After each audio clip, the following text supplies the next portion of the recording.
కోట్లకు పడగలెత్తిన కోటీశ్వరుడి కూతుర్ని అనే డబ్బుతో అహంకారంతో తల బిరుసుగా నడుచుకుని 22 ఏళ్ల వయసు కలిగిన మధుచందన కటిక పేదవాడు అయిన సూర్య మధుచందన ఇంటిలో తన మధుచందన తండ్రి వద్ద కారు డ్రైవర్గా పనిచేస్తూ తన కల అయిన ఐఏఎస్ ఆఫీసర్ కావాలని కలలు కంటూ ఖాళీ సమయంలో ఐఏఎస్ ఆఫీసర్ కావటానికి చదువుకుంటూ ఉండేవాడు. మధుచందన తండ్రి తన బిడ్డ తన వద్దే ఉండాలి అని భావించి మధుచందనని సూర్యకి ఇచ్చి పెళ్లి జరిపిస్తాడు. సూర్య మధుచందనకు భర్త అయినా కాని ఒక కారు డ్రైవర్గానే ట్రీట్ చేస్తూ ఉండేది. మధుచందన పెళ్లి అయ్యి 2 సంవత్సరాలు పూర్తి కాకుండానే సూర్య మధుచందనలు విడాకులు తీసుకుంటారు. సూర్య ఆ ఇంటి నుంచి ఢిల్లీకి చేరతాడు. ఐఏఎస్ ఆఫీసర్ కావాలనే పట్టుదలతో చదువుకుంటాడు. సూర్య తన భార్య మధుచందనతో విడాకులు తీసుకున్న 3 సంవత్సరాలలో దేశంలో all India 4th rank union public service commission UPSC నిర్వహించే సివిల్ సర్వీసెస్ ఎగ్జామినేషన్ సిఎస్సిలో సాధిస్తాడు. అన్ని టెస్టులు పూర్తి చేసుకుని ట్రైనింగ్ కూడా పూర్తి చేసుకుని ఒక ఐఏఎస్ ఆఫీసర్గా పూణేకు కలెక్టర్గా వస్తాడు. మరోవైపు మధుచందన తన తండ్రి చేసిన చిన్న తప్పు వల్ల తమ 100 కోట్ల ఆస్తులు కోల్పోతుంది. చివరికి ఇంటిని కూడా కోల్పోతుంది. ఆ బాధతో తండ్రి మరణిస్తాడు. తల్లిని తీసుకుని హైదరాబాదు నుంచి పూణేకు వచ్చి ఒక షాపింగ్ మాల్లో సేల్స్ గర్ల్గా పనిచేస్తూ ఉంటుంది. ఒకరోజు సూర్య తన వద్ద కారు డ్రైవర్గా పనిచేస్తున్న మస్తాన్ కూతువు పెళ్లి కోసం బట్టలు తీసుకోవటానికి మస్తాన్ని అలాగే మస్తాన్ కుటుంబాన్ని తీసుకుని మధుచందన పనిచేస్తున్న షాపింగ్ మాల్కి వస్తాడు. సూర్య అక్కడ 3 సంవత్సరాల తరువాత కోటీశ్వరాలు అయిన తన భార్య ఒక పేద అమ్మాయిలా షాపింగ్ మాల్లో సేల్స్ గర్ల్గా తన భార్యను చూస్తాడు. కథలోకి వెళదామా?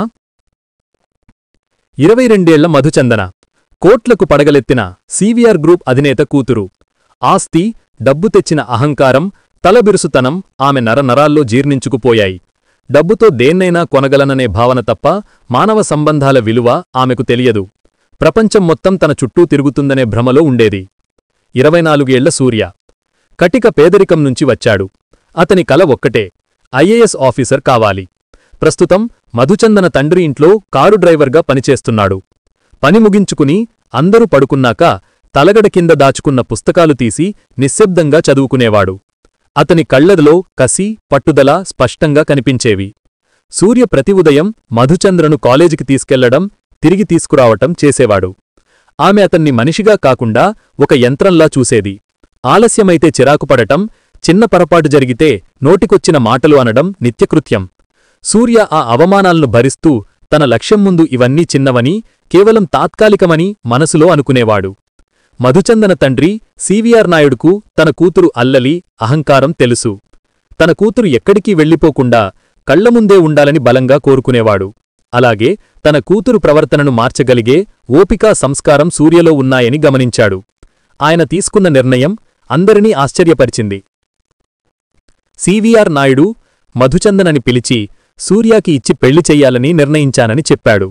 మధుచందన ఆ నిర్ణయాన్ని తీవ్రంగా వ్యతిరేకించింది. ఒక డ్రైవర్ని పెళ్లి చేసుకోవడమా? నా స్థాయి ఏంటి, అతని స్థాయి ఏంటి అంటూ అరిచింది. కాని తన తండ్రి మాటకు ఎదురు చెప్పలేక తన అహంకారం మనసులోనే దాచుకుని అయిష్టంగా పెళ్లికి ఒప్పుకుంది. సూర్య కూడా అయోమయంలో ఉన్న తండ్రి మాటపై నమ్మకంతో అంగీకరించాడు. పెళ్లి జరిగింది. కాని మధుచందన మనసులో మార్పు రాలేదు. సూర్య భర్తగా ఇంట్లోకి అడుగుపెట్టినా ఆమె అతన్ని డ్రైవర్గానే చూసింది. బట్టలు ఉతకమని చెప్పడం, టీ తీసుకురమ్మని ఆదేశించటం, తన స్నేహితుల ముందు అతన్ని చిన్నబుచ్చటం ఇదంతా ఆమెకు ఒక ఆటగా మారింది. ఒక రాత్రి మధుచందన పరుషంగా మాట్లాడినందుకు సూర్యకి బాధ కలిగింది. మధు, నేను నీ భర్తను. నా కల, ఆశయాన్ని గౌరవించకపోయినా పర్లేదు. కనీసం నన్నొక మనిషిగా చూడు. ఈ బంధంలో నాకు కొంచెం గౌరవం దక్కుతుందేమోనని ఆశించాను అని మెల్లగా అన్నాడు. ఆమె నవ్వి, నీ గౌరవం మా ఇంటిగేటు బయటే ఉంది డ్రైవర్ సాబ్. నువ్వు నా భర్తవు కాదు. ఈ కోట్లు నీకు ఒక జీతం. నువ్వు డ్రైవర్లాగే ఉండు అని మొహం మీదే చెప్పింది. 2 సంవత్సరాలు గడిచాయి. ఈ కాలంలో సూర్య నిశ్శబ్దంగా చదువుకుంటూనే ఉన్నాడు. కాని మధుచందన ప్రవర్తనలో ఏమాత్రం మార్పు రాలేదు. ఆ బంధం కేవలం ఒక బరువులా మారిందని గ్రహించిన సూర్య చివరికి విడాకులకు అంగీకరించాడు. మధుచందన కూడా సంతోషంగా సంతకం చేసింది. ఫైనలీ ఈ పీడ విరగడైంది అంది. విడాకుల పత్రాలు తీసుకుని సూర్య ఆ ఇంటినుంచి బయటకొచ్చాడు. ఆస్తులు, హోదా దేనినీ ముట్టుకోలేదు. తనతో తెచ్చుకున్నది ఒక్కటే, తన ఐఏఎస్ పుస్తకాలు, కలలోని పట్టుదల. అతడు నేరుగా ఢిల్లీకి చేరుకున్నాడు. అక్కడి లైబ్రరీలో చిన్న గదిలో తన లక్ష్యం తప్ప మరో లోకం లేదన్నట్టు చదువు ప్రారంభించాడు. 3 ఏళ్లు గడిచాయి. ఈ 3 ఏళ్లు సూర్యకు కేవలం పుస్తకాలు, కళ మాత్రమే తోడు. నిద్ర, ఆహారం, వినోదం అన్నిటినీ పక్కన పెట్టాడు. అతని దృష్టిలో మధుచందన ఒక గమ్యానికి చేరడానికి దాటాల్సిన అవరోధం మాత్రమే. తన అవమానాలను ఇంధనంగా మార్చుకున్నాడు. Union public service commission UPSC civil services examination ఫలితాలు విడుదలయ్యాయి. సూర్య ఆల్ ఇండియా 4th ర్యాంక్ సాధించాడు. అతని కష్టానికి, పట్టుదలకు దక్కిన ఫలితమది. ఒక మాజీ డ్రైవర్, కోటీశ్వరాలు అల్లుడు, మాజీ దేశంలోనే అత్యున్నత పరీక్షలో 4వ ర్యాంక్ సాధించడం సంచలనం సృష్టించింది. ఈ విషయం మధుచందన వరకు చేరలేదు. సూర్య ట్రైనింగ్ పూర్తయింది. అతన్ని పూణేకు కలెక్టర్గా నియమించారు. ఎక్కడ అవమానం జరిగిందో అక్కడికి దగ్గరగా తన కొత్త ప్రయాణాన్ని ప్రారంభించడానికి సిద్ధమయ్యాడు. కొత్త హోదా, కొత్త బాధ్యతలు, కాని పాత లక్ష్యం నెరవేరిన తృప్తి అతని కళ్లల్లో మెరిసింది. మరోవైపు మధుచందన తన తండ్రి చేసిన చిన్న వ్యాపార తప్పిదం వల్ల 100 కోట్ల అప్పుగా మారింది. మార్కెట్ ఒడిదుడుకులు, బ్యాంక్ లోన్ల ఒత్తిడి కారణంగా అతిపెద్ద సంస్థ కూలిపోసాగింది. భార్యాభర్తలుగా విడాకులు తీసుకున్నప్పటికీ మధుచందనపై సూర్యకి ఎప్పుడూ కక్ష, పగ లేదు. కేవలం ఆమె అహంకారం, డబ్బుమీద మమకారం మాత్రమే అసహ్యం కలిగించేవి. తన వైఫల్యం గురించి తండ్రి బాధపడటం, చివరికి ఆస్తులు కోల్పోవటం చూసిన మధుచందన తన గతం గురించి కనీసం ఆలోచించుకునే సమయం లేకుండా పోయింది. వ్యాపారం పూర్తిగా పతనమైంది. సివిఆర్ నాయుడు మొత్తం ఆస్తిని కోల్పోయాడు. చివరికి వారు నివసించే ఇంటిని కూడా కోల్పోవాల్సి వచ్చింది. ఈ తీవ్రమైన బాధను, అవమానాన్ని తట్టుకోలేక సివిఆర్ నాయుడు గుండెపోటుతో మరణించాడు. మధుచందన తల్లి, మధుచందన ఒక్కసారిగా రోడ్డున పడ్డారు. హైదరాబాదులో బతకడం కష్టమని, తమని ఎవరూ గుర్తించని, తమ గతం తెలియని చోటుకు వెళ్లి బతకాలని మధుచందన తల్లి నిర్ణయించుకుంది. వారు హైదరాబాదు వదిలి పూణేకు చేరుకున్నారు. అహంకారంతో తలబిరుసుగా నడిచిన మధుచందన ఇప్పుడు భుజంపై బరువు మోస్తూ తల్లిని పోషించుకునే బాధ్యత తీసుకుంది. పూణేలో మధుచందన ఒక పెద్ద షాపింగ్ మాల్లో సేల్స్ గర్ల్గా ఉద్యోగంలో చేరింది. రోజుకు 10 గంటలు నిలబడి పనిచేయాలి. జీతం తక్కువ, కాని ఆమెకు వేరే దారి లేదు. ఈ కొత్త జీవితం ఆమె అహంకారాన్ని పూర్తిగా తొలగించింది. కష్టం, డబ్బు విలువ, గౌరవం అంటే ఏమిటో మెల్లగా అర్థం కావడం మొదలైంది. సూర్య పూణే కలెక్టర్గా తన పనిలో లీనమయ్యి ఉన్నాడు. అవినీతిని అణిచివేయడం, పేదలకు సేవ చేయడం, నిజాయితీతో కూడిన పరిపాలన అందించడం అతడి లక్ష్యం. ఉద్యోగం, గౌరవం అతడికి సంతృప్తినిచ్చాయి. సూర్య గతంలో డ్రైవర్గా పనిచేసినప్పుడు అతడికి సహాయం చేసిన వ్యక్తి మస్తాన్. మస్తాన్ కూడా అప్పుడు డ్రైవర్గానే ఉండేవాడు. ఇప్పుడు కలెక్టరైన సూర్య మస్తాన్ని తన ఆఫీస్ డ్రైవర్గా పెట్టుకున్నాడు. మస్తాన్ కూతురు పెళ్లి నిశ్చయమైంది. మస్తాన్ కూతురు పెళ్లి కోసం బట్టలు కొనడానికి సూర్య నిర్ణయించుకున్నాడు. తన హోదాను పక్కన పెట్టి కేవలం ఒక సాధారణ వ్యక్తిలా మస్తాన్ కుటుంబాన్ని తీసుకుని షాపింగ్ మాల్కు వచ్చాడు. మస్తాన్ కుటుంబం కొద్దిగా ముందు నడుస్తుండగా సూర్య వారి వెనుక నడుస్తున్నాడు. చీరల సెక్షన్ దగ్గర ఆగి తన ముఖంపై చిరునవ్వు, చేతిలో బట్టల కట్టతో కస్టమర్కి సహాయం చేస్తున్న సేల్స్ గర్ల్ని చూశాడు. ఆ అమ్మాయి తలెత్తి చూడగానే సూర్య గుండె ఒక్కసారిగా ఆగిపోయింది.